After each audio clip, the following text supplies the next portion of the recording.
Google is testing a hands-free mobile payment option. Get ready to make voice calls on Slack. HTC gets 15,000 Vive pre-orders in less than 10 minutes, and more. It's Wednesday, March 2nd, and this is Crunch Report, presented by Toyota.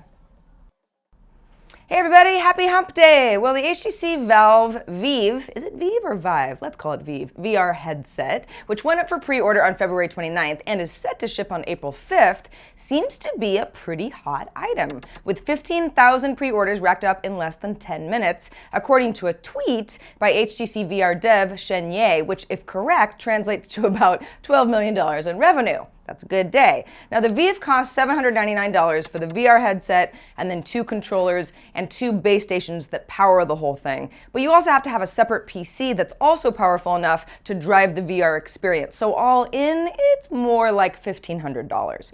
Now, even if that 15,000 pre-order figure is correct, it's still hard to say how much interest will hold, because pre-order demand can spike because you've got early adopters, but it doesn't necessarily show a trend for mainstream interest. HTC also declined to confirm that number when we asked, so we don't really know. Rival VR headset, the Oculus Rift, is also up for pre-order and is going for $599 and also due to ship in April, and also hasn't shared data on its pre-orders either. Google is rolling out a pilot program today so that you can pay cashiers with your phone without having to take it out of your pants or your purse or your MERS or whatever you put your phone in. It's called HandsFree, and it uses your phone's sensors to connect to a point of sales system, so you don't really have to do anything except tell the person behind the counter that you want to pay with Google and then give them your initials, and then they make sure that you're the person that you look like in their point of sale system, and then that's it. Sounds great to me. I use Apple Pay at any cash register that supports it, but that still means I'm taking my phone out and I'm holding it and tapping it against the machine. So the extra convenience makes Android Pay look even better, because this is a Google project, right? Google says that it's seen around 1.5 million new registrations each month in the US, with 2 million locations now accepting Android Tap and Pay. This new tool will work with Android devices running Jelly Bean or newer, so lots of devices. By the way, Square had a geofencing feature that worked more or less the same way, so this might sound kind of familiar to you, you're not crazy, but that was a little before its time and never really quite caught on. The new Google program is only available in the southern San Francisco Bay Area for now, while the company collects user feedback.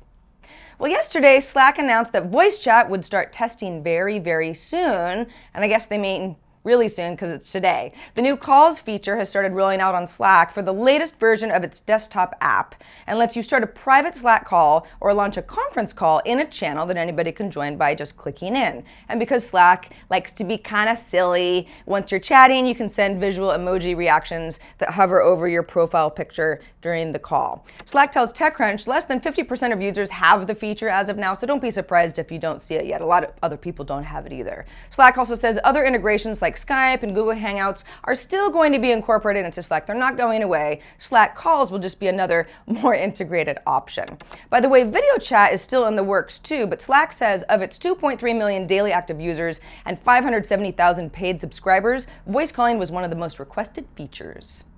If you aren't familiar with GoTenna, it's a device that keeps you connected when you don't have cell signal via Bluetooth technology that pairs with your smartphone and then creates long-range radio waves to connect with other GoTenna devices. Today, the company announced an exclusive partnership with the outdoor equipment store REI. So for the next 3 months, beyond the GoTenna website, you'll only be able to pick up a unit at an REI store or an REI website. REI describes GoTenna as an innovative solution for groups and friends who still want to stay in touch via text during their outdoor adventures. So it's not just for extreme campers, but that is a pretty good use case. GoTenna also announced it's raised a $7.5 million Series A, which the company says will help it expand its 13-person team. Now, a pair of GoTennas currently cost $199, and the company says it wants to expand into firmware, networking protocols, even software. Let's talk more about phones. Just a lot of phone stuff today. So when you call my cell phone and I don't answer, I say in my voicemail message to hang up and text me. I actually do say that because I don't like voicemail. It's awful. I don't want to listen to some long-winded message ever. And I know I'm not alone. It's just an outdated way to communicate. We can all agree on that. That's why a new app simply called No More Voicemail for iOS and Android is my new favorite thing. It doesn't technically disable voicemail on the carrier side, But it seems that way because what it does is enable a forwarding feature on your phone to send any call that you don't answer to a virtual number that just rings and rings forever until the person hangs up and texts you.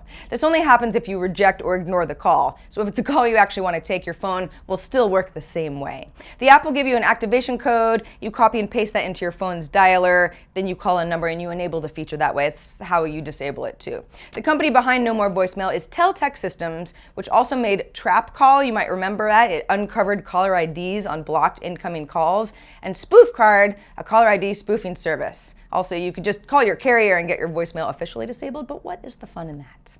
And that is the report for today. I thought it was fun. I'm Sarah Lane. Crunch Report airs every weekday at 7 p.m. Eastern, 4 p.m. Pacific on TechCrunch.com. You can also find us on iTunes and on YouTube. And we will be back in New York tomorrow. See you then.